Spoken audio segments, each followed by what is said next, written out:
네, 그 장시간 그 컨퍼런스 시청하신다고 고생이 많으십니다. 이제 마지막 시간입니다. 그 이번 시간은 유명하신 CISO 세 분을 모시고 자유롭게 좀 토론하는 시간을 가져봤으면 합니다. 토론 주제는 정보보호 업무 노하우 그리고 고민거리들을 서로 좀 자유롭게 이야기하는 그런 시간이 됐으면 합니다. 그 과정에서 이제 그 참관객분들도 좀 도움이 될 수 있는 이야기들이 많이 나올 것 같습니다. 많이 경청 부탁드리고요. 자, 오늘 그 패널 분들을 소개를 해보도록 하겠습니다. 우선 그 신용석 비바 리퍼블리카 CISO님을 모셨습니다. 네, 안녕하십니까.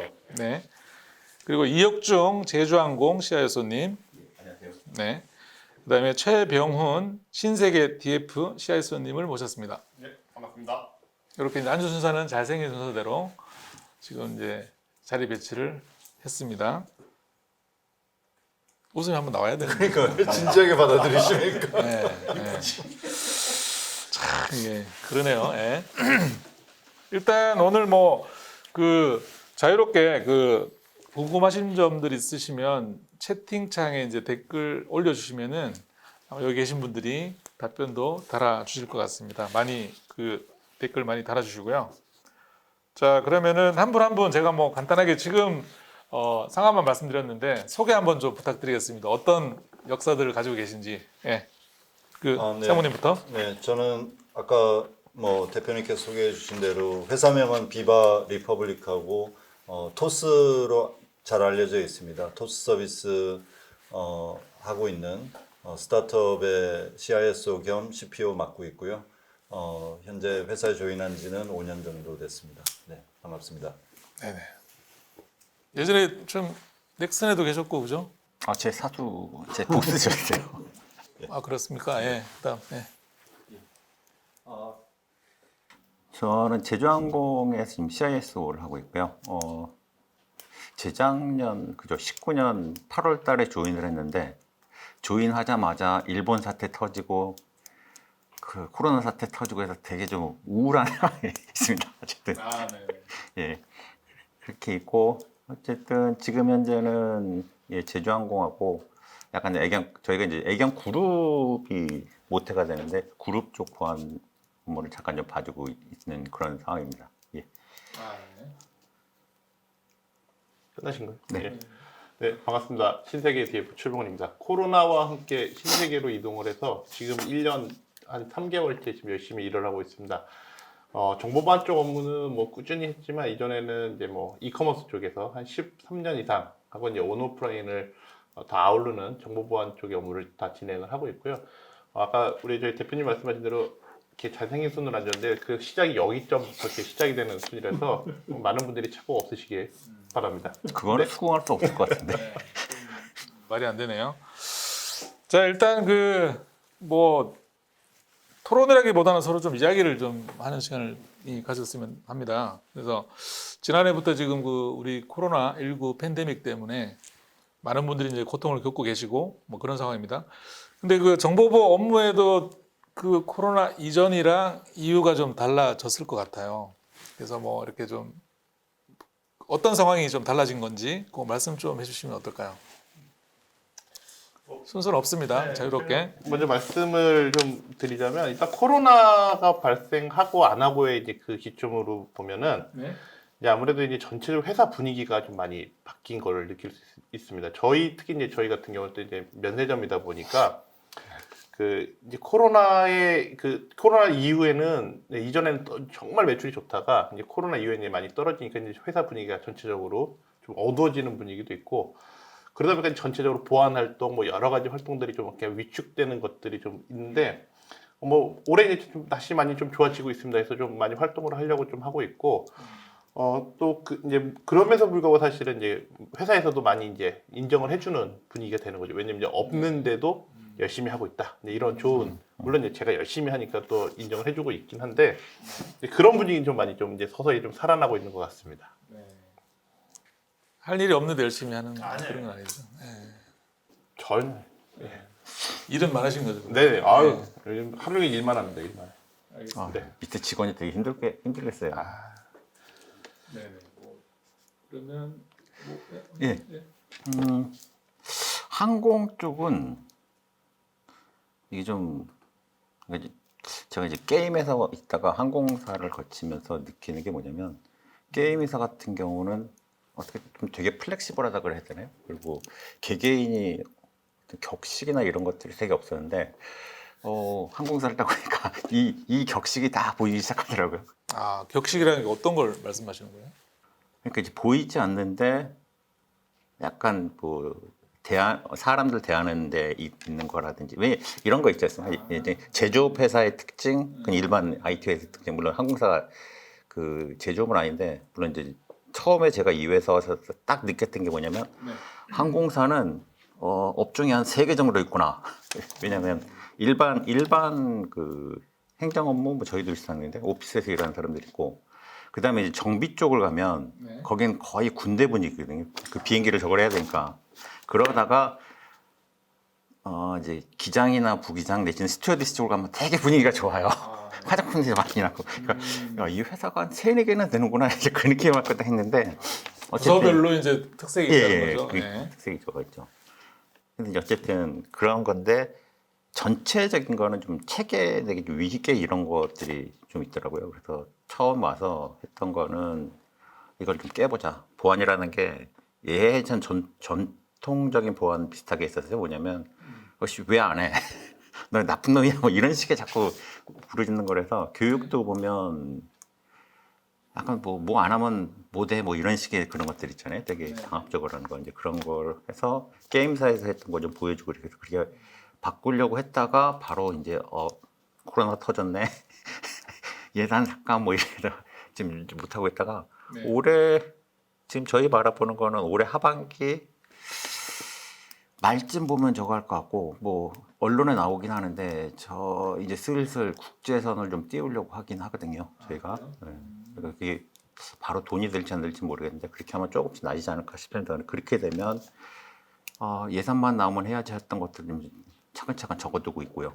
저희도 그 신세계 DF랑 비슷하게 그 이제 하반기 되면 뭔가 좀 진행해야지 하면서 이렇게 지금 하나씩 적어놓고 있는 그런 상황이고요. 그렇게 진행 뭐 이렇게 계획하신 거는 좀 이따가 말씀 좀 해주실 거죠? 네네네. 그러면은 그 젊은 게임사에 계셨다가 어떻게 보면 또 항공사라는 또 어떤 조직이 다른 조직에서 또 오시니까 느끼시는 보안 업무 어떤 느낌이 좀 많이 다르신가요? 그러면? 적어도 그 예전 게임사 2개는 네. 보안이 힘을 갖는 게 아니라 이 개발자나 이런 사람들이 하는 얘기가 이거 왜 안 돼요? 어찌 보안을 막 쪼는 이런 식이죠.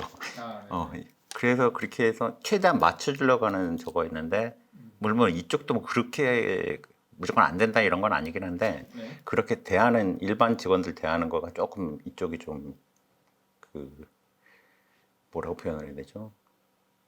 보수적으로 가는 그런 느낌이 그렇게 되는 것 같아요.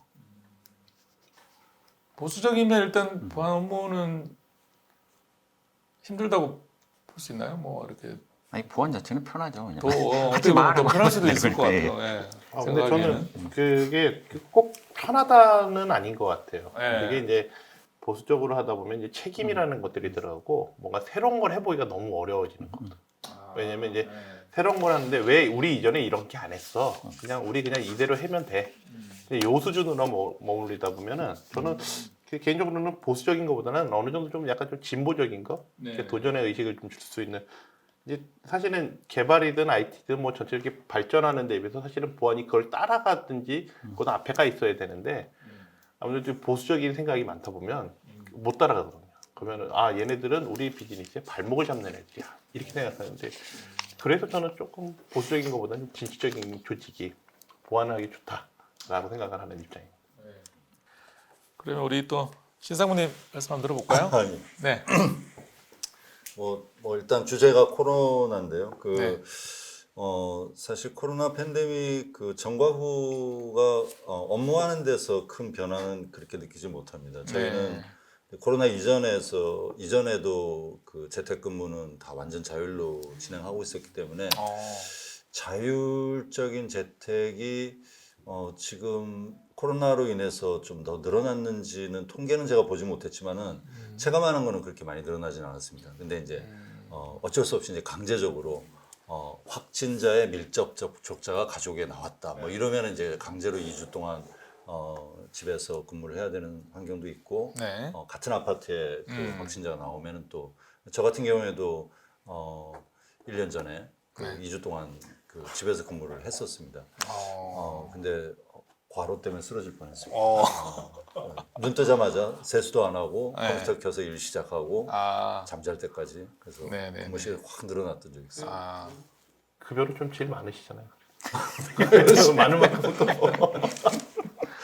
그래서 그 요즘은 그 이제 인터뷰도 그 전부 다 이제 화상으로만 진행을 하고 있는데 작년에만 해도 그 확진자 수가 뭐 100명, 200명 수준일 때는 좀 제한된 범위에서 마스크 쓰고 이제 만나서 하기도 했습니다만은 네. 그래서 가까이 만나서는 마스크를 쓰니까 표정 변화를 못 읽고 화상을 하면은 오히려 얼굴을 볼 수 있고 굉장히 아이러니컬한 상황이 좀 되는 것 같아요. 아, 그래요. 그래서 지금 뭐 이 자리도 마찬가지입니다만은 원래 이런 얘기할 때 약간 좀 지루해지면 이제 앞에 계신 분들의 얼굴 표정을 보면은 아 얘기 좀 빨리 해야 되겠구나 톤을 좀 높여야 되겠구나 이걸 하는데 이 화면만 보고 있으니까 그런 감을 좀 잡기가 좀 어렵습니다. 뭐 작년에 제 기억으로는 보안 컨퍼런스 중에 그래도 G 프라이버시가 방역 수칙 잘 지키면서 오프라인으로 컨퍼런스를 한 유일한 컨퍼런스였거든요. 네. 그때 참석했던 기억이 나는데 이제 좀 아쉽게도 이제 코로나가 심해지면서 이렇게 또 화상으로 여러분들 만나게 되었습니다. 네네네.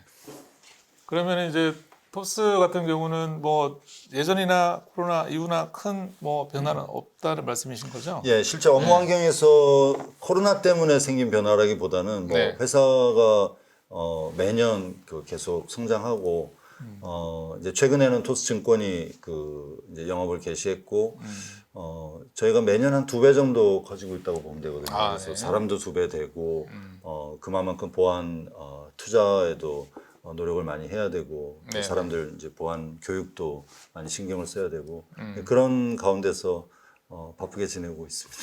아, 예. 알겠습니다. 다음 그러면은 뭐 주제를 조금 넘겨보면, 이제 정보보호 업무들을 오래 하신 분들이시잖아요. 우리 상무님이 한 몇 년 되신 거죠? 정보보호 쪽 20년. 20년. 그리고 또 이상무님은 제가 99년부터 했으니까 저도 한 20년 좀 넘죠. 20년. 예. 제가 제일 짧게 해서 19년. 이 합이 거의 한 60년 되는. 네. 이분들한테 어떤 노하우를 오늘 좀 이렇게 배워볼 수 있는 그런 시간이 됐으면 합니다. 우리 그 신상무님 먼저 이렇게 뭐 지난해 올해 이렇게 쭉 보안 업무 해오시면서 좀 나 이건 참 잘한 것 같아. 그럼 이건 좀 지금 하고 있는데 뭐 이런 부분들은 어떻게 했으면 좋을까요? 뭐 이런 뭐 이렇게 해오신 거에 대한 뭐 공유하실 수 있는 만한 내용이 있다면 어떤 게 있을까요? 네, 네. 일단 뭐 제가 잘한 게 아니고요. 회사가 저 같이 일하는 이제 동료들과 같이 만든 성과라고 할 수 있는데 네. 저희가 이번 주에 정보보호 공시를 또 했습니다. 잘 아시다시피 정보보호 공시는 현재까지는 다 자발적이고 현재 이제 그거를 일정 규모 이상 되는 기업들은 의무화시키는 이제 법안이 제출돼 있는 걸로 알고 있습니다. 저희가 2018년도에 처음 공시 참여 시작해서 4년 연속 하고 있는데 올해 뭐 잘 아시다시피 그 금융권에는 전자금융감독 규정 8조의 그 인력과 투자에 대한 그 기준을 557이라는 제도, IT 인력 대비 보안 인력 5%, IT 투자 대비 보안 투자 7% 최소한의 기준을 정해놓고 있는데 작년 말로 또 일몰이 됐습니다. 근데 저희가 4년 이 숫자를 이렇게 쭉 살펴보니까 네. 보안 인력에 대한 비율은 제일 낮았을 때가 7.9%에서 조금씩 올라와서 이제 작년 숫자를 이제 공시한 숫자는 11.6%까지 올라왔습니다. IT 조직의 IT 인원 대비 보안 인원. 11.6%면 네. 이게 뭐 국내에 그 정도 조직 비율이 되는 데가 있나요? 저희가 한 2등 정도 하는 것 같습니다. 1등이 저희가 어디예요? 은메달인 것 같고 정보 공시 내용을 뭐 다른데 공시 안 한 곳은 데이터가 없기 때문에 비교를 할 수가 없고 중부 발전이 중부 발전 예. 1등이에요. 훨씬 그 높은 비율로 저희가 일단 은메달. 예. 은메달에 만족하는 현재 상태고요. 투자도 12.8%가 가장 낮았던 숫자고 17.9%가 가장 높았던 숫자니까 평균적으로 한 14%. 그래서 557 기준을 저희는 다 2배 이제 자발적으로 뛰어넘고 있는 이제 그런 네. 성과를 작년에 좀 거뒀습니다. 자랑할 기회 주셔서 네, 감사합니다. 일단 인력이나 그 예산 투자나 이런 것들이 엄청나게 또 많이 하시는 부분이 있네요. 네, 그렇게 되면 사실 보안 쪽 업무를 하시기는 조금 뭐랄까요 편하거나 아니면 뭐 이렇게 좀 추진력 같은 걸 받으실 수 있지 않으세요? 근데 정말 일은 계속 늘어나더라고요. 사람이 더 들어올수록 일은 더 빠른 속도로 늘어나고 그래서 일이 줄어든다는 생각은 전혀 들지 않고 일이 더 확대되고 더 또 심화되고 그런 좀 느낌을 받고 있습니다. 예. 제가 그럼 궁금한 점은 그 이렇게 이제 보안 투자를 확대하는 그 이유가 원래 그 대표님이 이제 보안 쪽에 많이 좀 식견이 있으셔가지고 해야 되겠다라고 생각하신 건지, 아까 우리 상무님이 놀라운 커뮤니케이션 능력으로 이렇게 만들어내신 건지 그거 좀 궁금하네요. 후자일 겁니다. 뭐 후자. 상무님이 좀 뜯어내신 거겠죠. 당연히 전자고요. 저는 사실 이제 제가 비바 리퍼블릭 창업자 이승만 대표를 처음 만났을 때 네. PCI DSS 인증을 딸 수 있느냐 이렇게 질문을 먼저 하더라고요. 그래서 PCI DSS 인증이라는 것 존재 자체를 모르는 분이 상당히 많은데 그러니까 금융 분야에서 그래도 굉장히 까다롭고 좀 따기 어려운 인증으로 이해를 하고 계셨고 네네. 그거를 따는데 한 1년 반 정도가 걸렸습니다. 그때 네. 저희가 보안팀 인원 4명이서 전부 외부 컨설팅 쓰지 않고 자력으로 보안 인증 이해하고 다 만들어냈고 이제 그렇게 하면 처음에는 좀 고생을 하지만 그 다음에 유지하기는 굉장히 쉽습니다. 컨설턴트들이 들어와서 다 해주고 나가면은 이제 이런 사이클이 반복되는 거죠. 땄다가 또 위반이 이루어지고 또 올라갔다가 1년 단위의 유효 기간을 가진 인증이기 때문에 저희가 매년 인증 심사를 받으면서 유지를 잘 하고 있고요. 인력과 예산도 마찬가지입니다. 제가 예산을 제안했을 때 삭감된 적이 한 번도 없고요. 이런 얘기도 들었습니다. 이게 단가요? 그래서 저희 인력으로서는 정말 이렇게까지 다 해내기도 정말 어려울 정도의 계획을 잡고 거기에 뒤따른 예산을 잡았습니다. 했을 때 제가 조금 시야가 좁았다는 걸 느끼게 된 계기는 왜 인력 늘릴 생각을 안 하세요?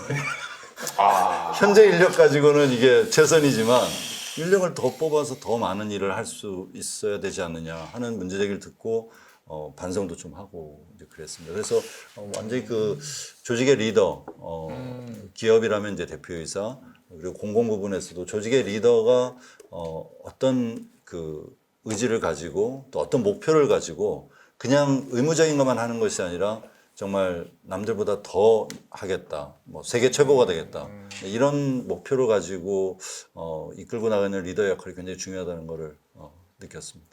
다들 이렇게 부러운 눈길로 이렇게 쳐다보시네요. 네. 부러운 듯한 얘기는 부럽습니다. 이게 진짜. 그러니까 이런 리더가 보안 인식이 굉장히 중요하다는 걸 또 새삼 느끼게 되네요, 그죠?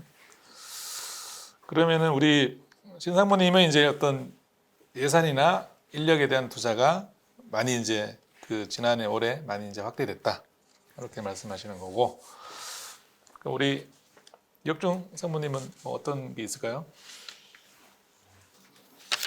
신상무님께서 얘기하시니까 할 얘기가 하나도 없는데 지금. 고생한 거 얘기해 주십시오. 고생한 거. 아니 이게 이슈 많잖아요. 최근 이슈 제조업 있잖아요. 네. 뭐 핫한 회사 중에 그거 아마 하나인데. 많이 쓰면 하는 분들이 많이 계실 것 같은데 지금 댓글로 질문이 막 쏟아져 들어오고 있어요. 그거 어떻게 처리가 됐고 뭐 이런 거 있잖아요. 내 것도 있나요? 뭐 이런 것들 많이 나올 것 같은데. 뭐 잠깐 뭐 네. 지금 개보에서 심사 중이라서 저거 중이라서 좀 얘기할 수 있을 때까지 얘기 드리면 항공사를 오니까 특징이 뭐냐면 시스템들이 국내에 있는 게 아니라 해외 거를 되게 많이 써요. 그러니까 이제 시스템을. 예, 저희가 네. 손을 못 대는 거죠. 그런 시스템에 대해서는. 그리고 왜 그런 얘기 있습니다. 을이 아니라 슈퍼 을이다. 그러니까 돈은 우리가 내는데 네. 아, 쓰기 싫으면 말어 이런 식의 저거라.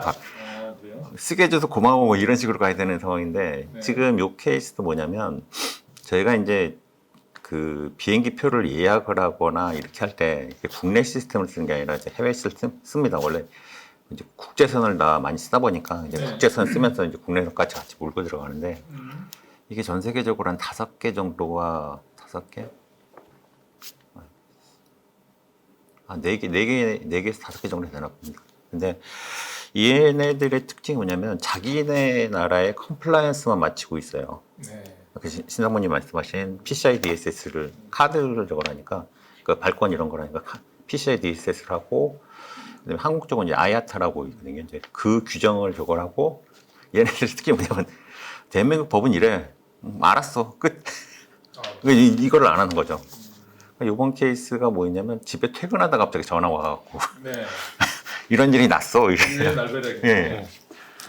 그래서 농담하시는 거죠? 라는 얘기를 전화를 했었는데, 어쨌든, 뭐, 말씀드리면, 그 회사가, 그 저희한테 이제, 그, 발권을 하고 예매를 하는 그 회사가 네. 전 세계 한 60개 정도의 항공사를 커버를 하고 있거든요. 근데 문제는 이게 좀 저희도 깝깝한 게 뭐냐면, 저희가 뭐를 할 수 있는 게 아무것도 없거든요. 그리고 시스템에 어떤 문제가 있었다 그러면 걔네들이 대응을 했는데, 이게 조금 요번에 대응하면서 좀 고민스러웠던 게 뭐냐면 뭐가 어떻게 되는지를 얘네가 안 가르쳐주면 하나도 모르는 거예요. 제가 처음에는 어떤 상황이었냐면 뭐 얼마가 나갔다 그래서 그래 그러고 딱 했는데 한 3일 있다가 근데 우리가 확인해 보니까 더 나갔네? 그러니까 지금 이 사태는 뭐냐면 확인해 보니까 국내에 이런 식 케이스가 없었어요. 그러니까 대한민국 그 국민의 저거가 나가는 건데 저희 손을 하나도 안 타고 다 해외에서 처리가 되는 거고 네. 저희는 앉아서 걔네가 주는 정보만 가지고 할 수 있는 상황이고 그래서 이거 좀 되게 답답하네. 그러고 있다가 좀 있다가 또 했는데 다른 것도 터졌네. 이래. 그래서 그 다음부터 이제 언론에 계속 나기 시작했죠. 네. 저희부터 시작을 해서 어디 또 털렸네 뭐 이런 식의 것들이 자꾸 나가지고 그런데 이 자리를 빌어서 저희도 사실은 되게 답답합니다. 왜냐면 저희가 뭘 할 수 있는 게 아무것도 없는데 단지 이제 고지를 해야 되고 통지를 해야 되기 때문에 저희도 그냥 그거 받아서 하는 상황이라 하면서도 사실은 어느 정도였냐면 데이터를 안 줬어요 저희한테. 그러니까 처음에 뭐였냐면 저희가 처음에 이제 카드 정보 유출이 있었죠. 물론 이제 확인해 보니까 카드사랑 다 확인을 해보게 본 바에는 온라인에서 쓸 수 있는 게 하나도 없었기 때문에 물론 이제 처음 얘기했던 건 다 암호화가 된 게 털렸다라고 얘기를 해서 암호화 되면 사실은 큰 의미는 없지 않습니까? 네. 어쨌든 나갔으니까 저걸 했는데 그 나간 정보를 가지고 얘기를 해봐도 카드사랑 얘기를 해보고 이렇게 해도 문제가 없었는데 얘네들이 PCI DSS 하신 거 아시잖아요. 카드 번호 암호화시키잖아요. 야 적어도 우리가 고객한테 얘기하려면 네 카드 정보가 나갔어라고 얘기를 해주는데 그 카드 번호 줘보니까 뭐라고 하냐면 니네 카드사 아니잖아 못 줘. 털리긴 자기네들이 서졌는데 우리는 고지를 해야 되는데 못 줘. 그러니까 이제 되게 깝깝해지기 시작하는 거죠. 그래서 했던 게 그 시기 때쯤 해가지고 이제 저희도 그 고객 거 저걸 가지고 있으니까 이제 그거랑 비교를 해서 얼추 유추를 해서 만들어냈던 거죠. 그래서 이제 그렇게 하면서도 조금 이런 것들이 좀 좀 수긍하기가 좀 힘들더라고요. 왜냐면 저희도 뭘 알아야지 똑바로 말씀을 드리는데 그렇죠. 이게 지금 정보가 하나도 안 오다 보니까 그런 것들 나고 우리나라 국민 피해 규모가 어느 정도 되나요? 그러니까 전 세계 또 피해자들이 다 있을 텐데 그렇죠. 비유중이 어느 정도 되나요? 일단 얘네들이 얘기하는 건 그 항공사도 각 항공사에다만 따로 가르쳐 주고요. 총합에 대해서는 전혀 가르쳐 주지 않고요. 그러다 보니까 뭐 딴 데는 얼마나 털렸는지도 모르겠고. 근데 얘네가 준 수치를 체크를 하고 하는데 수치가 틀려요. 아 이제 직접 조사한 내용이랑 네. 받은 내용이랑 네. 다르다. 이걸 어디로 봐야 되지? 해서 저희는 그래서 저희 거 가진 것 같고 일단 감안을 해서 저걸 했는데 다행히 카드 정보는 말씀드렸던 대로 그렇게 한다 그래도 크게 문제가 될 게 없어서 그래서 이제 다 확인하고 되려 거꾸로 들어갔던 게 신문에서 나오고 카드사에 거꾸로 이제 연락이 들어가서 FDS를 가동시키는 그런 식의 체제로 갔었죠. 네. 근데 뭐 지금 얘기 좀 들어보면 그럼에도 불구하고 특별하게 FDS에서 문제가 되는 상황이나 이런 거는 저희가 알기로는 한 건도 없었던 거로 기억을 하고 있거든요. 그래서 일설에 의하면 걔네가 조금 내부자 소행이다라는 얘기를 저걸 하고 있는데 그래서 그런가 저희도 좀 정했던 게 그 다크웹이나 이런 데 전혀 올라오지를 않았어요. 한 번도 이게 규모가 엄청나게 큼에도 불구하고 그쪽과 관련돼서 올라온 거를 한 건도 못 봤거든요. 저희. 맞아 요즘 다크웹에 올리는 게 예. 유행입니다 해커들이. 작년 12월부터. 네. 그래서 이거 진짜 지네 내부에 있는 놈이 해고 회사랑 쇼부 보는 거 아닌가 싶은 생각이 들고. 아니, 근데 이 상황이면 우리가 할 수 있는 게 사실은 외국계 회사를 사용하니까 뭐 할 수 있는 것도 없고 조사에 대한 것들도 사실은 되게 애매한 상황이 될 것 같아요. 제 생각은. 근데 이게 되게 재정공 입장에서도 그럴 것 같아요. 이게 뭐 재정공 입장에서 가서 조사를 할 수도 없고 그냥 우리가 갖고 있는 걸 유추만 했을 뿐이고, 예, 우리가 잘못해서 털린 것도 아닌데 이제 이 상황이 되게 담당자 입장에서 또 이제 CIS 입장에서 되게 난감한 상황이 되지 않을까 좀 생각이 좀 들긴 해요. 잘해주시겠죠 뭐. 저는 뭐 한 가지 말씀드리자면 사실 뭐 2차 피해가 걱정되고 하는 거는 뭐 당국도 마찬가지지만 그 정보 주체 개인정보 유출당한 그런 사람들에게 빨리 알리고 하는 의무는 어떤 나라에 어떤 법이 어떻게 존재하든 간에 최우선적으로 해야 되는 부분이고 제주항공이 그렇게 노력했음에도 정보 유출을 당한 데서 정보 제공을 이렇게 정보 공유를 불성실하게 하고 했다는 건 되게 조금 실망스러운 일이고 저는 뭐 이런 그 우리보다 더 강한 법을 가지고 있는 유럽 같은 경우에 GDPR의 기준에 따르더라도 응당 이렇게 뭐 스위스에 본사를 두고 있는 이제 그런 곳에서 왜 기본적인 것을 안 지킬까 여기에 조금 의문이 듭니다. 그리고 뭐 일단 2차 피해가 없다고 지금까지 그 드러난 2차 피해가 없다는 게 확인돼서 그나마 다행인데요. 저는 한 걸음 더 나가서 어쨌든 개인정보 유출을 내부자에 의한 것이건 뭐 외부 해킹에 의한 것이건 그런 결과를 초래한 거에 대한 책임은 아마 굉장히 강하게 받을 것 같아요. 그러니까 지금 제가 머릿속에 떠오르는 것만 해도 GDPR 발효 이후에 2018년 GDPR 발효 이후에 브리티시 에어가 50만 건 유출에 2,700억을 맞았었거든요. 아 맞아요. 그러다가 1년 뒤에 많이 감경이 돼서 290억으로 확정이 됩니다. JW 메리엇이 또 230억 확정이 되고 2019년에 발생한 캐피털 원 1억 건 유출 경우에도 FBI랑 공조해서 2차 피해 전혀 걱정 안 하셔도 된다. 바깥으로 그 데이터가 빠져나간 흔적은 없다 하고 이렇게 해서 고객은 1차적으로 안심을 시켜놓고 감독 당국은 8천만 불 청구서를 줍니다. 예, 거기에 대한 책임은 응당 기업이 져야 되는 것이고 그런 것이 그냥 단순히 그 벌금이나 과징금이나 이런 것에 대한 것뿐만 아니라 이후에 이런 것이 재발하지 않도록 그 정보 보호에 대해서 인력과 그 예산을 확보하고 투자하고 그런 노력을 보여줄 때 이게 그 주변에 있는 다른 기업들에 대해서도 그렇고 또 다른 업종에 대해서도 좀 그 하나의 이제 뭐 그런 사고가 계기가 돼서 더 발전할 수 있는 계기가 좀 정보 보안이 강화될 수 있는 그런 계기가 되는 것이 좀 되게 중요하다고 생각합니다. 너무 교과서적인 얘기해서 죄송합니다. 아니 뭐 네. 근데 거꾸로 저도 이제 페이팔이나 그러니까 이제 저희 쪽은 아닌데 페이팔이나 이제 국내에서 이제 핀테크 쪽 관련돼서 그 정보 도용이라고 표현을 했잖아요. 유출된 관련된 거 퍼센티지 따져보면 그거를 어디서 들었더라? 그 그 N사에서 들었는데 그쪽에서 그러니까 뭐 예를 들어서 어비중됐던 퍼센티지랑 페이팔 따져보면 페이팔이 10배가 넘게 되더라고요. 그러니까 국내는 제가 보기에 국내가 훨씬 더 잘 돼 있어요. 정보는. 예.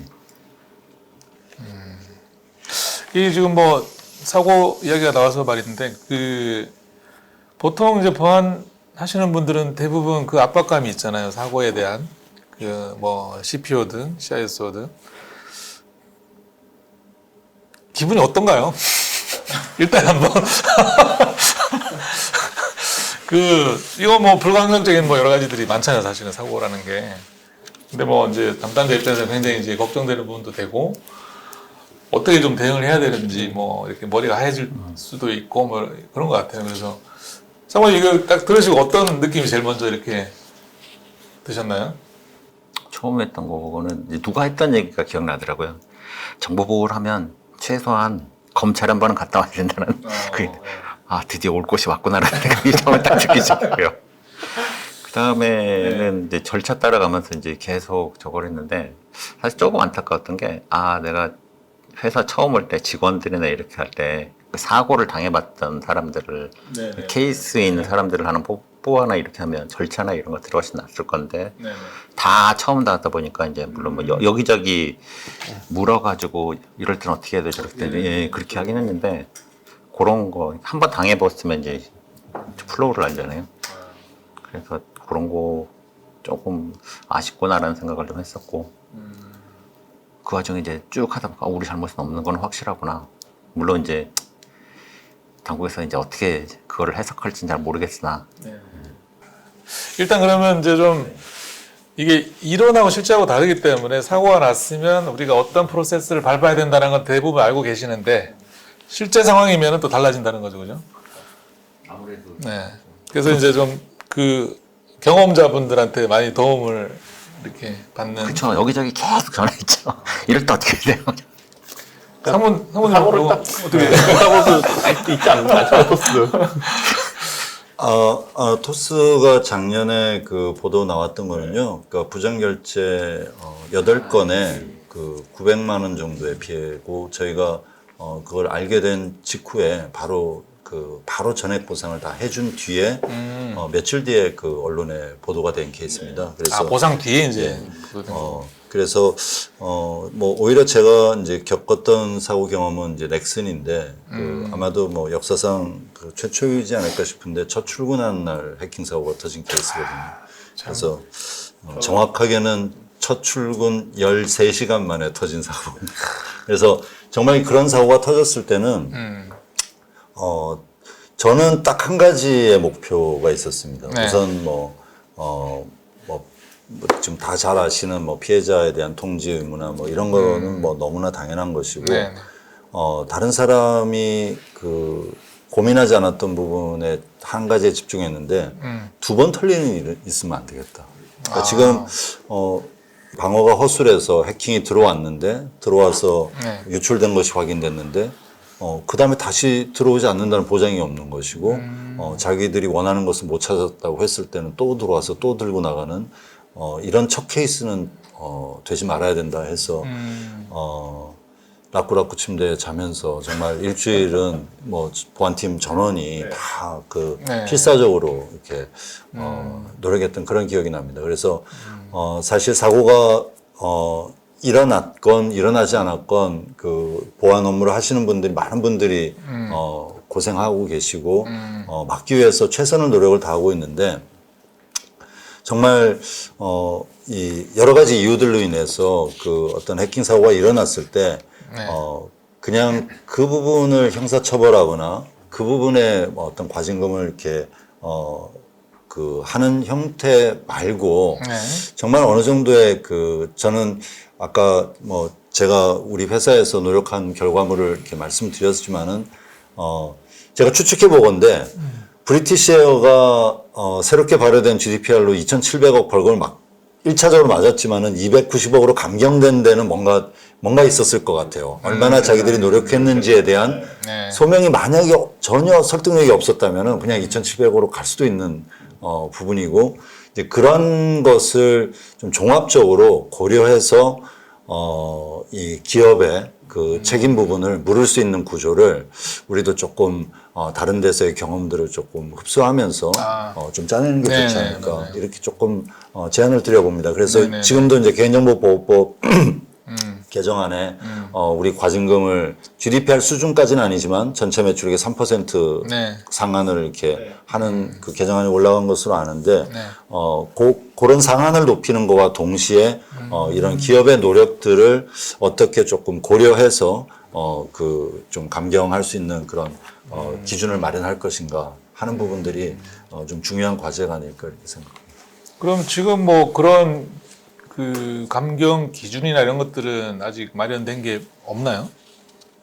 제가 잘 감경 기준은 아니지만 아무래도 이제 법에 이제 일을 열심히 했다, 열심히 하고 있었다 이런 것들을 계속 증명을 하는데 이제 저는 아까 그 상무님 말씀하신 거에 조금 더 저도 이제 한 네. 말씀을 드리자면 정보보안 담당자들은 대부분 다 이제 경험을 한 번씩은 이렇게 많이들 해요. 작은 사고든 큰 사고든 이제 그러면서 이제 사실은 저도 이게 더 단단해지는 느낌이 좀 들긴 합니다. 저도 뭐 사고를 경험해보면서 이제 분석에 대한 거, 방어에 대한 거, 그리고 넥스트는 무엇을 해야 될지 더 큰 그림을 보는 이제 그런 것들이 있는데, 이제 그런 것 같아요.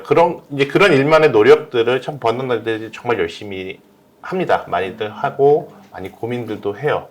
그럼에도 불구하고 사실은 아직까지는 뭐 우리나라에서 갖고 있는 공공에서 갖고 있는 뭐 교육제도나 아니면 이제 뭐 회사를 뭐 큰 기업이든 작은 기업이든 이제 정보보안 담당자들한테 좀 도움을 줄 수 있는 좀 더 실질적인 도움을 줄 수 있는 그런 프로그램들이 조금 더 많았으면 좋겠어요. 그러니까 예전에는 뭐 우리가 단순하게 뭐 맨날 웹해킹 뭐 아니면 개인정보 보호 이런 거 다 좋습니다. 어쨌든 필요한데 이제는 조금 더 테크니컬하게 뭐 어디 뭐 비읍이나 이런 식으로 해서 것이 아니고 그냥 담당자들도 언제든지 가서 한번 같이 교육을 받을 수 있고 이렇게 좀 기술적인 것들 또 제도적인 것들을 같이 이렇게 오늘처럼 이렇게 막 서로 나눌 수 있는 그런 자리들도 좀 계속 좀 많아졌으면 좋겠어요. 왜냐면 이런 사고들 사실은 이렇게 대외적으로 실시해도 이렇게 우리 내부적인 사람들끼리 서로 이렇게 교류를 하고 알아야 다음에 유사한 사고가 났더라도 우리는 이렇게 대응했어. 아니면 또 이렇게 대응하는 것도 좋을 것 같아서 아니면 같이 또 협업해서 또 처리해가는 거 그런 거를 각 회사가 하는 것들도 좋지만 사실은 그것도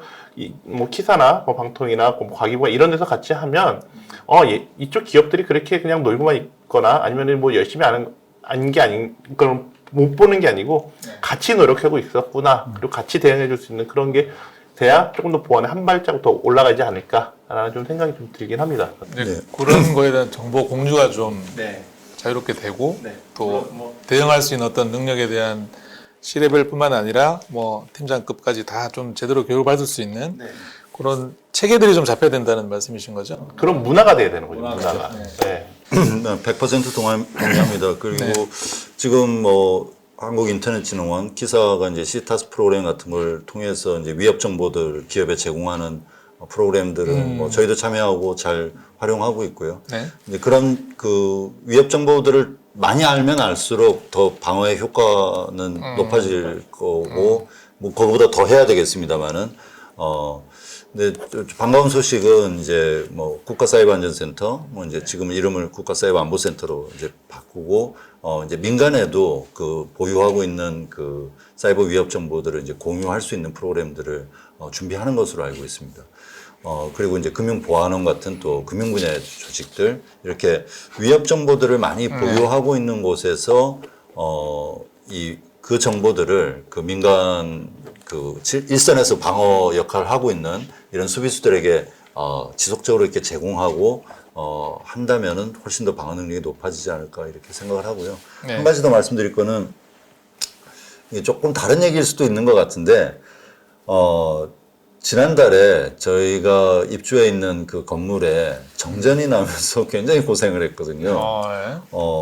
저는 그냥 우리나라에도 이렇게 정전이 이렇게 막 조금 있을 수 있나? 근데 테헤란로에 있는 굉장히 큰 빌딩에 오피스 빌딩에 절반 정도가 전기가 안 들어왔어요. 이제 절반 이쪽 구역은 안 들어오고 이쪽은 들어오고 발전기가 문제가 됐다고 하더라고요. 근데 이제 이 정전이 한 5시간, 6시간 이렇게 지속되니까 상당히 이제 업무하는데 그래서 비상 대응, 이 디자스터 리커버리가 이래서 중요하구나. 근데 한편으로 따지면은 그 건물에 입주한 지 5년 만에 처음으로 나온 사고이기 때문에 그 사고가 얼마나 발생 가능성이 높은지에 대한 거는 사실 그 낮춰 잡았었죠. 근데 지금 이제 그걸 겪고 나서 다시 재조정하는 과정들을 거치는데 다른 보안 많은 분야들이 위험 평가들 이렇게 그 계속 밖에서 일어나는 사건 사고들도 다 우리한테도 적용해보고 위험 평가들을 하면서 거기에 적절한 대응, 높은 수준의 대응, 낮은 수준의 대응들을 하는 훈련들을 계속적으로 해나가야 되는데 우리가 이 많은 컴플라이언스 속에서 해야 될 결론들이 이미 나와 있고 결론들을 하기에 그 체크리스트를 다 수행하기에도 좀 버거워하는 가운데서 이런 위험 평가들을 일상화하고 하는 문화들이 조금 부족한 것 같습니다. 그래서 지금 제가 정전을 예를 들었습니다만은 많은 해킹 사고 그것이 꼭 우리나라에서 일어나지 않는 다른 나라에서 일어나는 일조차도 그렇게 할 수 있는 문화가 이 보안팀에 좀 자리 잡는 것도 한번 좀 중요한 일이 아닐까 하는 걸 느낍니다. 근데 뭐 아까 방금 상무님 말씀하신 대로 사실은 문화라는 게 저는 되게 중요한 건데 뭐 제가 뭐 나중에 혹시 기회 되면 말씀드리는데 그래서 저희도 이제 요번에 새롭게 좀 문화를 만들어 봤습니다. 사고가 왜냐면 뭐 보안을 하는 사람은 사실은 이제 뭐 스미싱이 이렇게 일어나 뭐 아니면 랜섬웨어가 이렇게 감염돼 막 이런 건데 사실은 예전에 훈련은 이렇게 뭐 딱 메시지 띄워가지고 뭐 감염됐습니다 신고하시죠 이런 거 띄우잖아요. 지금 저희는 사실은 가만 생각해보니까 이 일반 임직원들이 또는 대표님을 비롯해서 많은 임원분들이 랜섬웨어를 감염된 경험을 안 해보셨을 거예요. 왜 다 막아주고 또는 이렇게 그냥 우리 이론적으로만 알고 있어서 그래서 지금 이제 저희가 내부적으로 만들고 있는 거는 랜섬웨어를 진짜로 그러니까 제가 이렇게 만들어서 감염을 시키자. 그래서 특정하게 어떤 현상을 일으켜가지고 사람들이 진짜 감염되면 진짜 업무하기 너무 어렵네. 근데 이거를 느끼게 하자는 지금 프로그램을 만들고 있어요. 나중에 복고키를 주면 되니까. 그래서 그 쭉 하다가 나중에 문서상에서 딱 마지막에 이렇게 메시지 떠가지고 신고는 여기로 하세요. 그러면 저한테 신고가 들어오면 이렇게 복구키를 주는데 고민을 많이 했습니다. 그걸 어떻게 하면 가장 효율적으로 할까? 그래서 한 번에 예전에도 뭐 작년에도 그렇고 훈련하다 보면 그런 걸 100명씩 200명씩 쫙 뿌린단 말이에요. 그러면 한 사람이 딱 일어나요.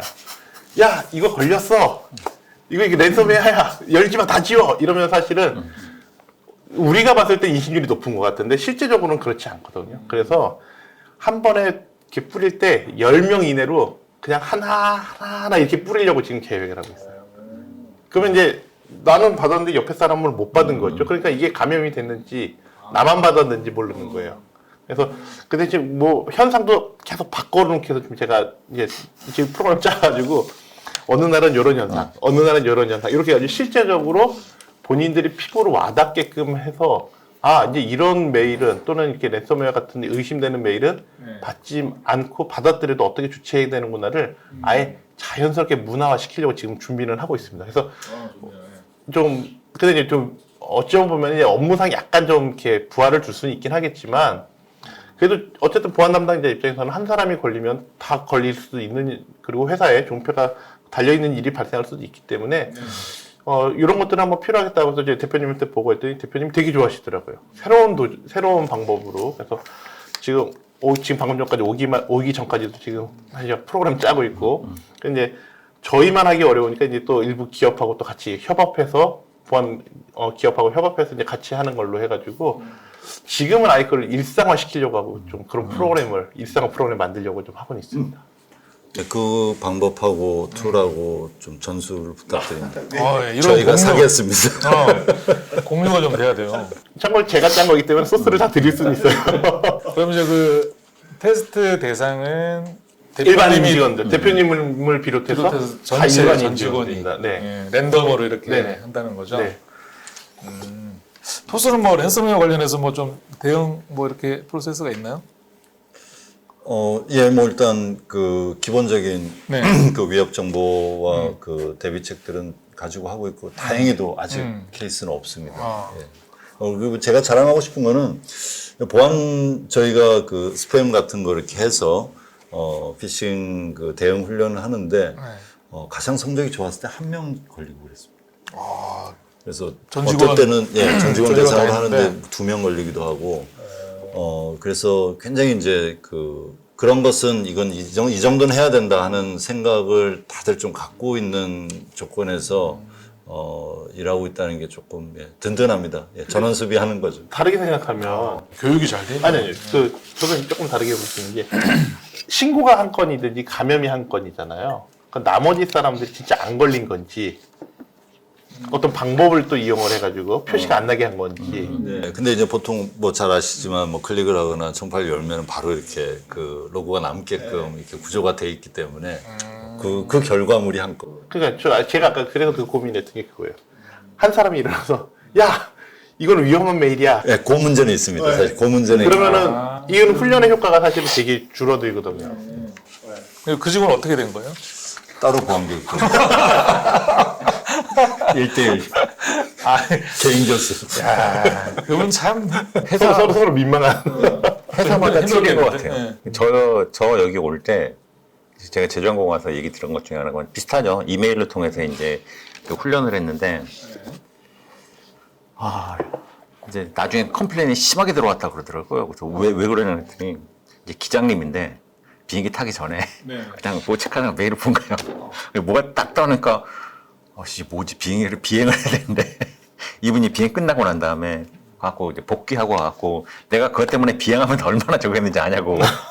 그래서 이거 그냥 좋은 의도로 하고 이렇게 했는데 그래서 이제 아까 말씀드린 게임 회사나 이런 데랑 여러 틀리든 상당히 좀 보수적이다라고 말씀드린 게 뭐냐면 그래서 여기는 그렇게 하면 안 되고 자 언제부터 언제까지는 이런 식의 것들이 있을 수도 있어요라고 미리 얘기를 해놓고 하지 않으면 진짜 강하게 항의하겠구나 여기는. 그러면 효과가 없잖아요. 효과 없죠. 그리고 뭐 실전에 대비해서 뭐 해커가 뭐 비행 시간 전이라고 뭐 피싱 메일 안 보내겠습니까? 예고하고 나 오늘까지 공격할 거야.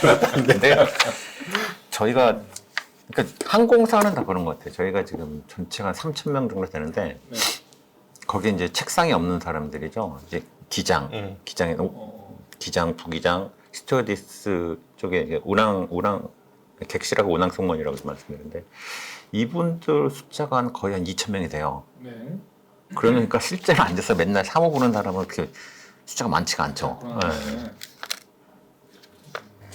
그 이제 기업마다 좀 다른 것 같아요, 그죠? 상황도 다르고 뭐 또 부서별로 또 다르고 랜섬웨어는 뭐 요즘 워낙 또 이슈기도 하고 그 기업에 엄청난 타격을 사실 주기도 하고 대외적으로도 굉장히 이미지가 많이 떨어지는 이슈라서 대응을 좀 잘 해야 될 것 같습니다. 그 훈련 방법이 아주 기가 네, 이거 나중에 뭐 공유 한번 해주시고. 알겠습니다. 근데 이게 기대한 것만큼 결과가 나와야 되는데. 뭐 이야기가 쭉 이어지고 있는데요. 아까 그 잠깐 뭐 이야기가 나왔었는데 그 정보보호 담당자 처벌 조항이 아직도 있잖아요, 그죠? 그 부분은 뭐 좀 어떻게 좀 개선이 됐으면 하는 어떤 바람들이 있으신가요, 혹시? 네, 뭐 일단 형사처벌 대신에 그 기업의 책임을 물어야 된다. 그리고 기업의 책임을 이미 그 GDPR이 굉장히 강하게 묻고 있기 때문에 저는 뭐 그 수준 이상을 우리가 못할 이유도 없다고 생각해요. 어차피 상한이니까요. 네. 뭐 GDPR에서 정하고 있는 전체 매출 전년도 전 세계 전체 매출의 4% 보다 못한 3%로 가기보다는 5% 정도 가고 물론 이제 그 감경을 할 수 있는 여러 가지 그 좋은 이제 제도를 잘 마련한다면은 그래서 저는 그 형사처벌은 이제 정말 고의성을 가지고 아주 명백한 뭐 범죄적인 의도를 가지고 행한 행위에 대해서는 너무나 당연한데 막고자 애쓰고 있는 정보보안 담당자들, 정보보호 책임자들이 이런 형사처벌 이제 그런 또 사례가 생겼기 때문에 사실 그 뭐 많은 대학생들, 뭐 대학원생들 또 이쪽 분야에서 몸을 담은 사람들이 내가 저 책임자가 돼보고 싶다. 할 때 머릿속에 형사처벌이 떠오르면 안 될 것 같아요. 맞아요. 검사실에 한 번은 가야 된다라는 뭐 이런 아까 그 생각이 아예 들어서는 안 될 것 같아요. 그래서 더 열심히 해서 좀 세계적인 정보보호 책임자 CISO로 준비하고 가겠다 하는 사람들이 많아질 수 있도록 하려면 저는 형사처벌은 없어야 된다고 생각합니다. 해외는 어떻게 하나요? 사고가 나면 그 책임자가 뭐 처벌을 받고 이런 게 있나요? 해외 같은 경우는 아마 근데 이제 사고가 나면 이제 회사에서 어쨌든 그 1차적으로 해주고 이제 보험 제도 같은 걸로 이제 많이 대응을 해주는 케이스들도 많긴 하고요.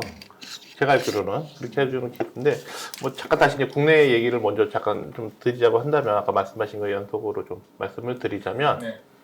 그런 것 같아요. 그 이제 책임이 너무 강하다 보면 사실은 사람들이 위축이 될 수밖에 없는 거거든요.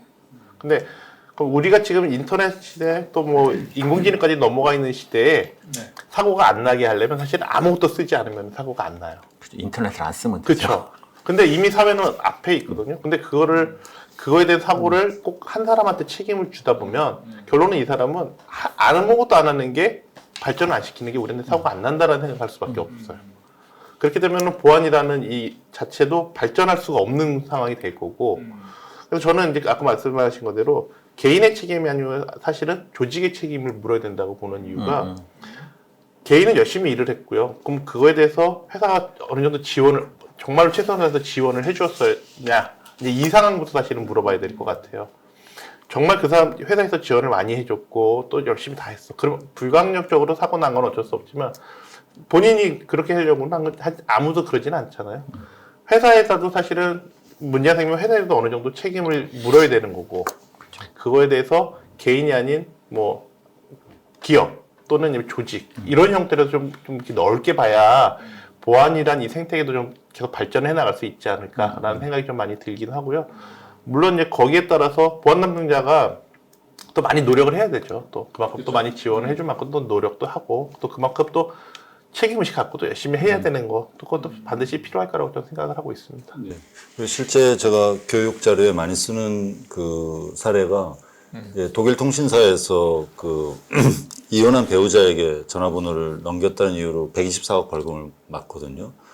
또 상상을 초월한 액수죠. 이혼한 배우자한테 전화번호를 정보 주체 동의 없이 전달했다는 이유로 독일 통신사의 벌금을 그렇게 때립니다. 그게 2019년도에 있었던 일이고, 그래서 2018년도에 발생했던 어떤 그 전자상거래업체 그 과징금이 2019년에 처분이 나가는데 20건을 실수로 그 누설한 케이스인데 18억 5천만 원이 나오거든요. 이런 얘기를 사람들한테 하면서 사람의 지상은 다 많은 실수도 있을 수 있지만은 개인정보를 전달하거나 개인정보에 관련된 것만큼은 이 실수가 이런 결과를 낳게 된다는 것을 계속 이제 설명을 합니다. 근데 만약에 그 실수한 사람 형사처벌했다. 그러니까 누가 아무도 안 하죠. 이제. 예, 그래서 저는 방금 말씀하신 대로 기업의 확실한 책임을 조직의 확실한 책임을 묻고 이렇게 하는 것들이 앞으로 뭐 유럽이 GDPR을 계속 저렇게 개정 없이 가고 있는 한 또 미국이 굉장히 강력한 처벌을 계속 하고 있는 한 우리도 그 추세에 맞게 갈 수밖에 없지 않느냐 이렇게 생각하고 있습니다. 그러면 이제 뭐 정보보호 책임자 뭐 담당하시는 분들이 이제 뭐라 그러죠? 그 적극적으로 정보보호를 하려는 자세. 그러니까 사실 우리는 뭐 컴플라이언스 이슈를 맞추기도 사실 힘들기도 하고 또 거기에 좀 포커싱 돼서 이제 보안을 많이 하는 경향이 있잖아요, 그렇죠? 그러려면 이제 좀 새로운 기술들에 대한 뭐 적용이나 이런 것들을 좀 활발하게 할 수 있는 뭐 그런 것들이 좀 됐으면 하는데 실제로 현업에서는 좀 뭐 요즘 AI든 뭐 머신러닝이든 뭐 새로운 그런 기술들 그런 것들을 많이 이렇게 좀 도입을 하려고 노력을 하시나요? 안 그러면 어떤가요? 많이 노력을 하고 있고 실제 저희 같은 경우는 제가 이제 신세계 DF로 왔을 때 이제 가장 먼저 했던 게 뭐냐면 데이터가 있느냐. 왜냐면 이제 우리가 대부분 감으로 이건 이래야 돼. 감으로 이건 저래야 돼. 사실은 그거보다는 가장 좋은 거는 우리가 데이터를 기반으로 해서 이렇게 해야 돼. 이런 방향으로 가야 되는 거를 저는 이제 그렇게 판단했기 때문에 그 질문을 제일 먼저 했었고요. 이제 그러다 보니까 이제 그럼 우리가 사고가 날 때 또는 그냥 어떤 현상이 발생할 때를 예측을 해볼 수 있을 것 같기도 하고 물론 이제 그 예측이 꼭 다 맞다 안 맞다를 떠나서 그러면 이제 그 데이터를 갖고 어떻게 활용할 수 있는가를 또 다시 한번 고민을 해야 된다고 저는 생각을 해서 이렇게 좀 많이 데이터를 수집을 했고요. 또 하나는 이제 그 데이터를 수집하는데 이제 예전처럼 일일이 다 사람이 들어가서 로그인해서 아니면 또 시스템에 다 들어가서 그런 방법을 하다 보면은 일반 기업은 이제 뭐 토스는 인력이 좀 많으니까 좀 다른데 저희는 인력이 많지 않다 보니까 어떻게 하면 효율적으로 할 수 있을까 해서가 RPA를 만들었어요. 그래서 자동적으로 데이터를 특정 시간대에 계속 끌고 와가지고 그걸 또 머신러닝 쪽에다가 집어넣어 분석할 수 있게끔 하는 거. 근데 이제 초반에 그거를 다 투자를 할 수가 없어요. 왜냐면 아까도 말씀드렸지만 면세점이 사실은 코로나 때문에 너무 이렇게 확 가라앉다 보니까 어떻게 하다가 오픈소스를 다 이렇게 여러 가지 찾아가지고 일단 그 틀을 다 만들었어요. 그래서 프로토타입 형태를 만들어서 지금 한 1년 넘게 활용하고 있고 뭐 시스템의 모니터링까지도 다 이렇게 확인할 수 있게끔 오딧 기능까지도 할 수 있게끔 다 그런 것들을 일단 오픈소스 기반으로 만들어 놓고 근데 이제 고민이 됩니다. 이제 쌓여가는 데이터를 어떻게 할까에 대한 고민을 해서 이번에는 또 데이터 마이닝을 할 수 있게끔 또 사실은 노력해 보면 그런 거를 보안 담당자들이 해볼 수 있을 만한 그런 그 프로그램들이 되게 많아요. 오픈소스 기반으로 된 거. 그래서 그런 걸로도 제가 볼 때는 어느 정도 하면은 어느 정도 그 보안에 대한 그 보는 시각들이 조금씩 바뀌기 시작할 겁니다. 그래서 실제 뭐 AI 수준까지는 아니더라도 데이터 분석하는 거 아니면 이제 마이닝 하는 거 의사결정해야 되는 이런 것들은 기본적으로는 분석을 할 수 있고 적은 인원이지만 그래도 효과적으로 볼 수 있는 우리가 봐야 되는 것들 또는 그걸 또 그걸 기반으로 알람 형태로 또 만들어서 또 변경이 됐을 때 또 올 수 있게끔 하는 이런 그 기술들을 계속 해보고 노력하는 게 중요한 것 같은데 사실은 그런 거를 하려고 이렇게 마음 먹으니까 또 어디서부터 찾아야 될지 또 많이 고민이 되기도 했었어요. 그래서 저는 이제 뭐 논문도 많이 찾아보기도 하고 실제 이제 뭐 세미나도 이렇게 하는 웨비나도 많이 들어가 보고 실제 담당자한테 전화도 해보고 도움도 많이 요청을 합니다. 근데 확실한 거는 물론 저도 진행 중이긴 합니다만은 정말 많이 공부를 해야 돼요. 네, 그 담당자들이 예전에 뭐 오퍼레이션에 뭐 난 특화된 아니 이제는 제가 볼 때 그 수준은 넘어가야 되고요. 정말 많이 공부를 해야 됩니다. 그리고 말씀드렸지만 지금 하고 있는 게 다 성공하냐? 아니십니다. 저도 뭐 해보고 다시 또 내리고 뭐 하는 것도 되게 많은데 뭐 실패하면 어때요? 뭐 그렇죠? 아까 말씀드린 뭐 돈이 든 것도 아니고 반대로 또 제가 또 나름 공부한 거기 때문에 또 그만큼 또 제 성과 저도 이렇게 기분이 좋고 해서 담당자들이 그 실패에 두려워할 필요는 없을 것 같아요. 그래서 여러 번 뭐 시도도 해보고 공부도 해보고 여러 가지 좀 필요하지 않을까 생각이 듭니다. 아무리 본인은 공부 많이 한다고 계속 자랑을 하는데 중고등학교 때 이렇게만 공부했어도 어떠신가요? 토스나 공부 많이 하신 결과물이 아까 랜섬웨어 그런 훈련도 그러니까. 제안해 주시고 정말 획기적이었어요. 예. 더 열심히 하겠습니다. 정보 보안의 역사에 남 하여튼 뭐 신기술이나 이런 것들은 일단 뭐 보안 담당자들이 일단 알아야지 또 적용을 할 수 있으니까 거기에 대한 공부를 좀 많이 해야 된다. 그런 게 좀 중요하다는 말씀이신 거죠? 저희 같은 경우는 그 사고 터졌던 그 시스템을 올 초부터 이제 교체하는 작업을 들어갔어요. 이제 뭐 처음에 와서 느꼈던 게 뭐냐면 저희들 그런 얘기 하지 않습니까? 보안하는 사람이 해야 되는 게 뭐냐면 해킹이 뭐고 이런 거 하는 게 그건 뭐 디폴트로 알아야 되지만 회사의 업무 프로세스라든지 이런 거가 명확히 알지 못하면 그냥 피상적인 것만 하냐. 제가 저희 직원들한테는 뭐냐면 컨설팅 하듯이 일하지 말아라는 얘기를 하거든요. 컨설팅 하게 되면 뭐냐면 들어가서 그 회사 시스템 모르는 데한테 인터뷰해가지고 이건 이렇게 하셔야 되고 이런 식의 건데 실제는 내부 들어가는 걸 하나도 모르는데 그래서 지금 현재 하는 거는 시스템 구축을 하면서 나올 수 있는 문제점들 뭐 아까 말씀드렸던 카드 정보라든지 이런 거 그래서 지금 그것도 이번 시스템 구축하면서는 아예 회사의 카드 정보가 남지 않게끔 그렇게 처리하는 PG 사건을 거쳐서 PG의 API 거쳐갖고 이제 하는 그런 방식으로 하는데, 그러니까 업무를 알면 적어도 보완을 했던 사람들이니까 이거가 문제가 되고 이렇게 그 요소를 알게 되니까 거기에 뭘 집어넣어야 되는지는 자연스럽게 나오죠. 그럼 적어도 회사는 저희 같은 경우는 시스템 교체를 하니까 그런 것들에 있어서 좀 안전하게 될 것 같고요. 그리고 최병원 CIS가 얘기했던 대로 공부 많이 해야죠. 왜냐면 제가 느끼기도 그러니까 옛날에는 이게 문제가 없었는데 새로운 기술 나오면 이게 문제가 되거든요. 공부 안 하고 가만히 있으면 옛날에도 문제가 없으니까 지금도 문제가 없는데 이게 사고 터졌나 왜 그러지? 이렇게 돼버리는 거니까. 그래서 사실은 제가 보면 그러니까 IT 위에서 이제 보안이 움직이긴 하는데 늘 느끼는 건 기술하는 사람의 입장에서 보면은 보안을 하는 사람은 IT까지도 어느 정도까지 다 커버를 하지 못하면 여기서 발생하는 걸 모르는 거죠. 그래서 공부 참 많이 해야 돼요. 네. 옛날에 이렇게 공부했었으면 좋은 데 갔었을 텐데. 국비로 해가지고 해. 저는 이 보안 업무를 하시는 분들 고생 많이 하게 되는 것이 그러니까 이제 공부하고 싶은 생각은 있는데 시간이 안 나는 거죠. 네. 그러니까 이제 인원 부족에서 이제 쫓기고 그런 부분들은 이제 인력 늘리는 걸로 좀 해결도 한편으로 해야 되고 또 저희가 아까 말씀드린 대로 인력이 많이 들었습니다. 그래서 지금 이제 계열사들 합해가지고 43명이 일을 하고 있는데요.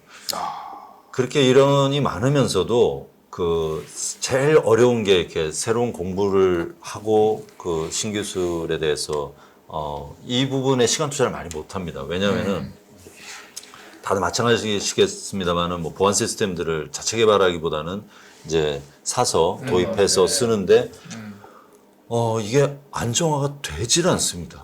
그러니까 안정화가 됐다가 위험한 말씀이신데. 그러니까 됐다가 또 문제가 생겨요. 그러니까 그 시스템 벤더에서도 패치를 또 제공을 해주고 그리고 이 환경 자체가 이제 계속 바뀌는 거예요. 저희는 이제 윈도우즈 PC를 쓰는 사람도 있지만 맥을 쓰는 사람도 굉장히 많습니다. 심지어는 리눅스 PC를 쓰는 사람도 있고요.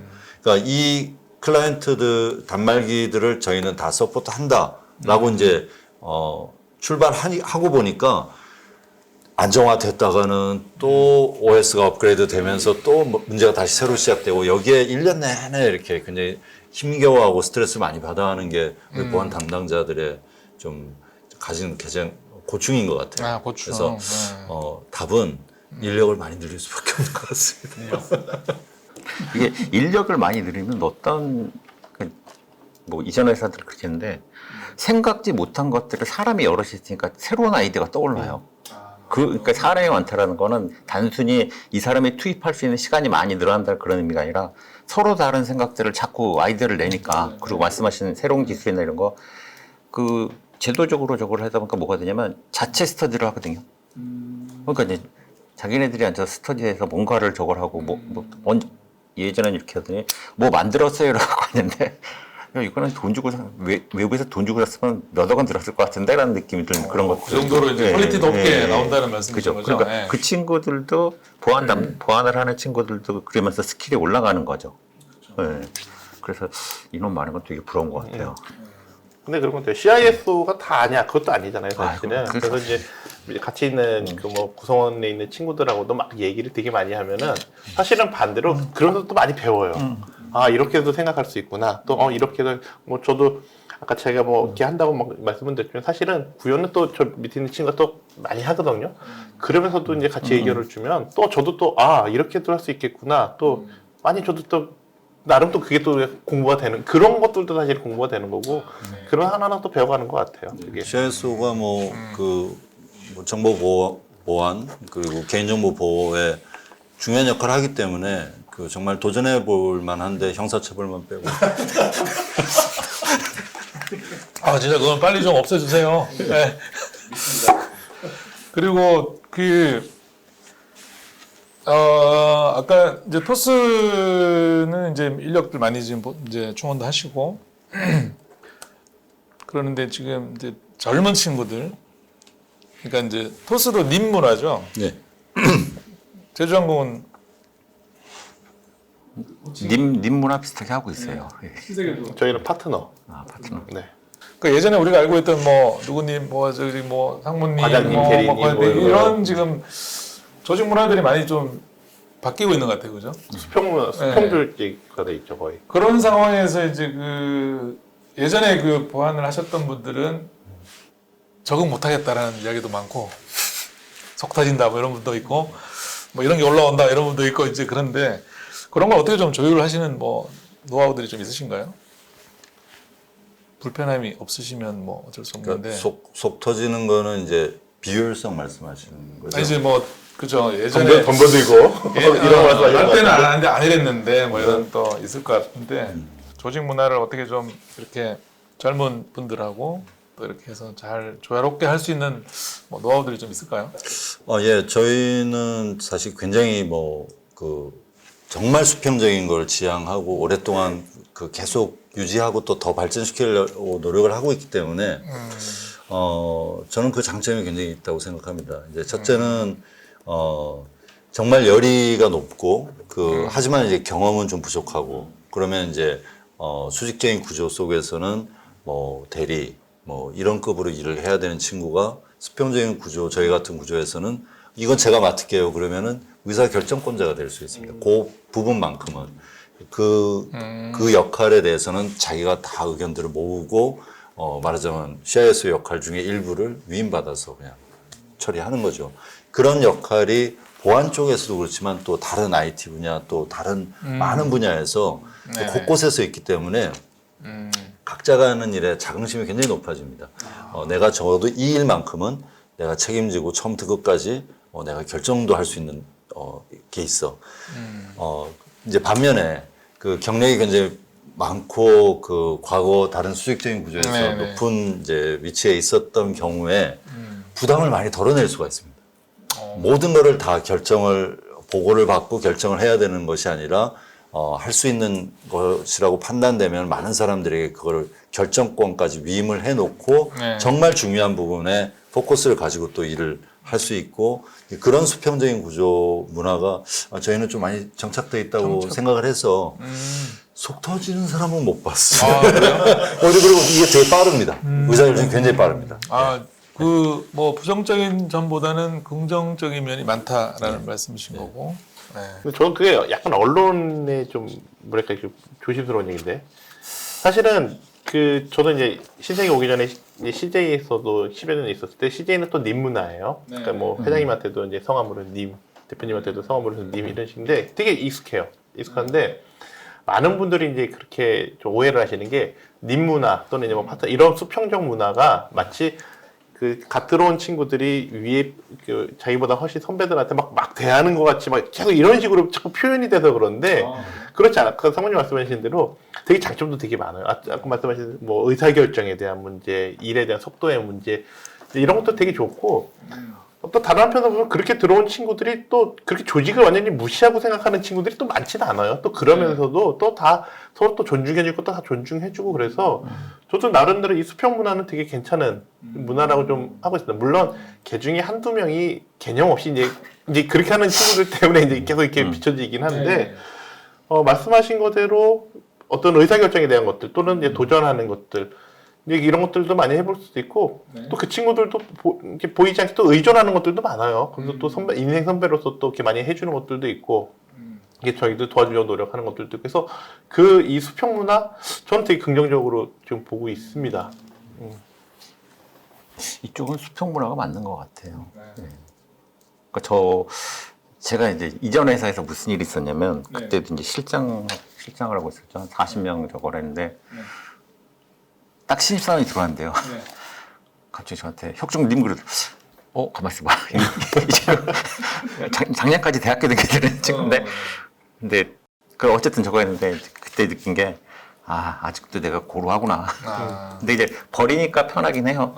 그런 것들. 그리고 그거는 뭐 님 문화든 아니든 어차피 저거 할 건데 보통 이제 뭐 CIO로서의 역할에서 어쨌든 그러니까 잘하는 거 칭찬해주고 이 친구 방향만 잡아주고서 조금 저거 하는 것만 잡아주면 요새 세대는 또 그렇잖아요. 저희가 이제 MZ 세대라고 얘기하는 이 친구들은 자기 개성 되게 강하거든요. 맞아요. 그리고 그것들에 대해서 그러면 자기가 어떻게 하든 성과를 내려고 막 성과라는 표현이 좀 애매하긴 한데 그렇게 하니까 조금만 저거 해주면 훨씬 더 치고 올라오는 것들이 있죠. 그래서 일에 대해서는 훨씬 더 잘하는 것 같아요. 차라리 이제 수평 문화가 동기부여도 더 잘 되고 효율도 더 높고 의사결정이라는 것들도 빨리빨리 할 수 있는 그런 대신 이제 잡아주는 건 확실하게 잡아주시는 친구 이상하게 가고 있대. 그래 이러고 있으면 이제 어떻게 잡아줘야 돼? 근데 얘기를 하든 어쨌든 그랬죠. 뭐 잡아준 거예요. 그러니까 저희 예전에 이제 이전 회사에서 담당 제도예요. 그러니까 지금도 저희 회사도 담당이 있지만 무슨 뭐 IT 담당, 무슨 경영지원 담당 이런데 신입사원이 들어왔는데 이렇게 찾아보잖아요. 근데 무슨 담당 이렇게 써 있는 거예요. 그러니까 영업 담당해서 담당자인 줄 알고 막 매일 저 이것도 궁금하고요, 저것도 궁금하고요, 막 쓴 거예요. 근데 그분이 사실은 상무님인데 이제 담당으로 표시되니까 상무님이니까. 근데 재미난 건 그 상무님이 다 친절하게 대답을 해주신 거예요. 자, 이거는 이렇고 이렇건 이렇고요, 이런 걸 보셔야 되고요. 막 그런데 맨 마지막에 더 궁금한 거 있으면 제 방으로 오십시오 이렇게 써서 보낸 거예요.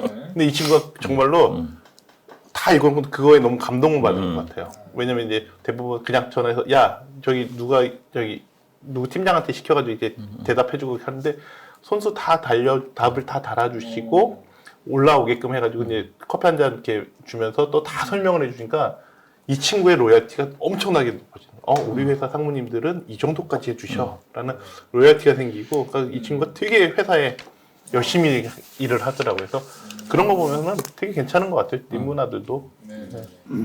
참고로 저희는 방이 없습니다. 제 방으로 올 수 있는 그런 게 없어요. 대방으로가 안 되는구나. 식당으로 와. 라운지에서 만나요. 이건 됩니다. 네, 그 끝으로 그러면은 이제 뭐 지금 인력 이야기도 나왔으니까 그 뭐 토스는 이제 굉장히 많이 또 인력 충원도 하시고 뭐 다들 그러시겠지만 뭐 이렇게 충원할 때 토스는 또 제가 굉장히 까다롭게 본다고 듣긴 했는데 뭐 다들 또 조직 특성상 다 다르실 것 같은데 주로 이렇게 좀 어떤 직원들을 선호하시는지 안 그러면은 뭐 그런 거 한번 한마디씩 하시고 이제 배고프니까 이제 마무리하는 걸로 하시죠. 네. 저희가 뭐 특별히 까다롭진 않고요. 근데 네. 이제 조금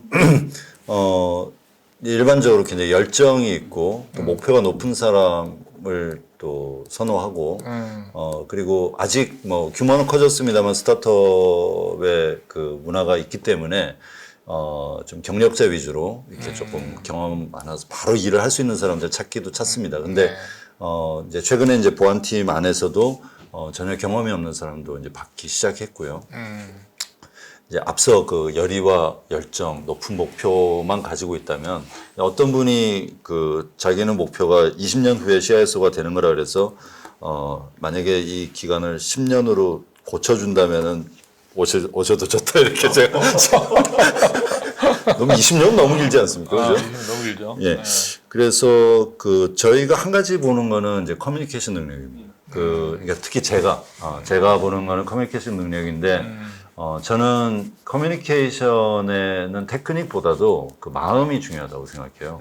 보안 업무를 하다 보면은 이제 워낙 컴플라이언스를 지켜야 된다고 부탁해야 될 일이 많은데 그러는 과정에서 약간 법을 읽어주는 남자 이렇게 이제 모양새가 잡히면은 거부감들을 가지게 되거든요.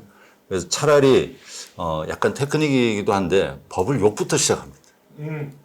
그러면 그 듣는 사람하고 공감대를 가지고 하지만 이거 법 바뀌기 전에는 지켜야 되지 않느냐라고 이제 설득을 시작할 수 있는 그 마음. 그러니까 나랑 같이 일하고 있는 다른 분야에서 일하고 있는 동료들과의 공감대를 어떻게 형성할 것인가. 제가 이제 하나의 예만 들었지만 다양한 또 그 방법들이 있겠죠. 그런 부분들을 인터뷰에서 이제 충분히 확인하고 이제 저희는 채용을 하고 있습니다. 네, 제 전공은 뭐 어떤 점에 중점을 좀 두시나요? 최근에 채용을 안 해봐갖고 저한테 개인적으로는 저도 바라보는 게 이제 소통이죠. 왜냐면 소통 능력이 그게 되게 중요한 게 사실은 아무리 보안 가지고 뭔가를 해주려고 한다 그래도 좀 허들이 들어가는 건 사실이거든요. 허들이 드러나는데 강압적으로 들어가 버리면 이게 좀 회사 내부적으로 이제 문제가 되지 않습니까? 그래서 제일 중시하게 하는 거 소통 능력 그리고 늘 얘기하는 거 저거 하나는 있거든요. 내가 상대방보다 조금만 더 하자. 내가 조금 더 일을 해주면 상대방이 편할 수 있는데 네, 그거를 저는 요구를 하고 있습니다. 이제 뽑을 때 되면 그렇게 할 거예요. 이제 나중에 언제 뽑으시나요? 나중겠죠. 네, 우리 또 수상무님은 채용 저희도 경험이 없는 채용을 하려면 한숨부터 나오는데 저는 좀 그러니까 두 분이 다 좋아요. 다 좋은 말씀하셨는데 너무 추상적인 것 같아요. 그러니까 나는 아무것도 모르는데 열정만 갖고 있으면 지원해도 되나 할 수도 있겠죠. 근데 전 조금 저희는 너무 사람이 없다 보니까 조금 약간 좀 디테일하게 가자면 보안 담당자들 저도 이제 계속 보안 일을 하다 보니까 제일 약한 부분이 어디냐? 솔직히 말씀드리면 개발 영역이에요. 사실은. 왜냐면 보안을 하는데 이거를 수정해야 돼요, 이걸 만들어야 돼요. 그러면 다 그 개발팀에 가서 뭐 이렇게 부탁을 해야 돼요. 근데 그러다 보면 일의 프라이티가 자체가 바뀌니까 이제 계속 밀리거든요. 근데 그건 어쩔 수 없는 거고요. 저도 이제 개발팀을 맡다 보니까 이게 그럴 수밖에 없겠구나 이제 이 생각이 들어서 저는 이제 보안팀에도 사실은 개발자들이 필요하다라고 좀 생각을 합니다. 그래서 보안팀에서도 필요한 보안 담당자들이 필요한 프로그램들, 솔루션 이런 것들도 자체적으로 개발도 해보고 그래야 사실은 우리 회사의 IT에 대한 구조도 이해도 훨씬 빠르고 그래서 저는 보안 개발자들이 좀 많이 필요하지 않냐라는 생각이 하나 좀 들고요. 또 하나는 저도 약간 좀 이제 좀 뭐랄까 추상적인 얘기를 하자면 그 되게 사고가 유연하지 않은 사람은 좀 힘들 것 같아요. 그러니까 저도 이렇게 늘 얘기를 하는 것 중에 하나가 보안 담당자들이 이거 안 돼요. 이거 하지 마세요. 이 얘기를 진짜 많이 하거든요. 사실 그 얘기는 법에도 하지 말라고 써 있고 다 써 있어요. 굳이 그 사람이 얘기 안 해도 다 되는데 보안 담당자라면 적어도 이거 아까 말씀하신 대로 안 되는데 이거 이렇게 하면 더 좋아요. 이런 식으로 얘기를 좀 풀고 근데 그러려면 사실은 더 많이 알기도 해야 되는 거고 그래서 비즈니스도 잘 알아야 되기도 하고 그래서 좀 그렇게 유연한 사고를 갖고 있는 사람이 좀 필요하지 않을까라는 생각이 들고 마지막으로는 진짜 잘난 사람은 필요가 없어요. 내가 잘나서 나 혼자 다 할 거야. 이런 사람은 보안은 뭐 사고가 나서 뭐 사모님들도 그렇지만 이게 하나가 아니거든요. 유기체처럼 딱 연결이 되기 때문에 다 같이 가야 되거든요. 그래서 나 혼자 잘난 사람 필요 없고요. 다 같이 갈 수 있는 사람, 이 사람이 저는 필요하지 않나라는 생각을 하고 있습니다. 네. 알겠습니다. 오늘 뭐 지금 시간이 또 다 되기도 하고 배도 고프고 생각보다 시간이 우리 빨리 지나가는데. 또 끝나고 소주 한 잔 또 해야 되니까 네. 이쯤에서 마치는 걸로 하겠습니다. 지금 뭐 그 참관하신 분들 오늘 말씀 내용 중에 뭐 도움 되실 만한 내용들도 있을 거고 이런 고민도 같이 하는구나 이런 분들도 우리가 60년 합의 60년 보안 노하우를 뭐 이렇게 짧은 시간에 다 알 수는 없고 다음에 또 좋은 기회 되면은 자리를 또 한번 마련하겠습니다. 그럼 오늘 여기까지 하겠습니다. 오늘 필요한 분들 감사합니다. 감사합니다. 수고 많으셨습니다.